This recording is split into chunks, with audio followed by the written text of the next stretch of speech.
Ada yang berbeda di Idul Adha tahun 2020 ini, khususnya di tengah pandemi COVID-19.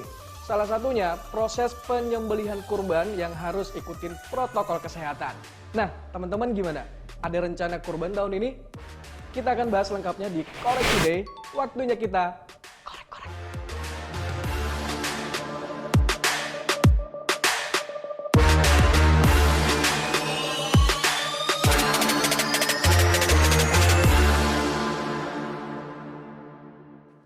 Nah, buat teman-teman yang sudah memenuhi kriteria ini, beragama muslim, berakal dan balik, kondisinya mampu, dan merdeka, udah siap menjalankan ibadah kurban. Nah, kalau sesuai hadis yang ini, tuh, lakukan dengan jiwa yang lapang. Idul Adha tahun ini jatuh pada hari Jumat 31 Juli 2020. Kalau di Indonesia, biasanya sih mayoritas kurbannya kalau nggak kambing, ya sapi. Tapi kalau di luar negeri, bisa juga domba ataupun unta. Nah, biasanya penyembelihan ini dilakukan di hari H Idul Adha atau 3 hari tasyrik, yaitu pada 11, 12, dan 13 Zulhijjah. Nah, ini beda banget dengan tahun-tahun sebelumnya yang kayak gini nih.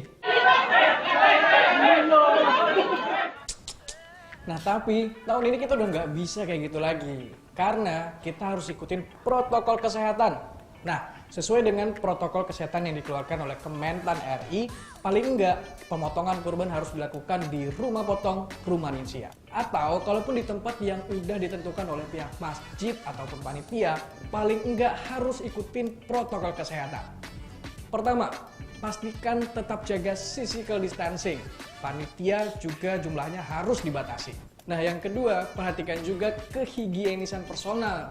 Wajib bedakan tugas antara penyembelih kurban, terus yang menguliti, terus ada juga yang memotong daging, sampai yang membungkuk. Nah, yang terakhir, untuk membagikan daging kurban, panitia juga harus datang langsung ke rumah mustahik ataupun orang yang berhak menerimanya. Tapi kalau kalian masih takut dengan situasi COVID-19 seperti ini, sebenarnya ada alternatif lain, bisa secara online. Nah, harganya juga bervariasi. Misalnya kalau mau kurban kambing, ini dari 1,5 juta rupiah. Atau kalau mau domba, mulai dari 2 juta hingga 4 juta rupiah.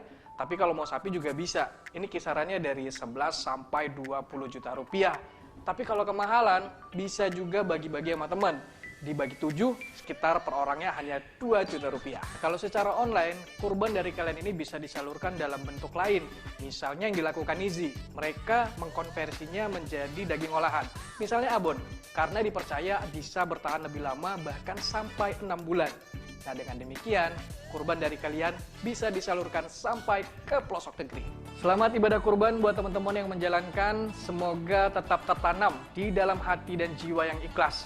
Dan selamat Hari Raya Idul Adha 1441 Hijriah. Simak informasi lainnya hanya di Korek Today, pasti korek.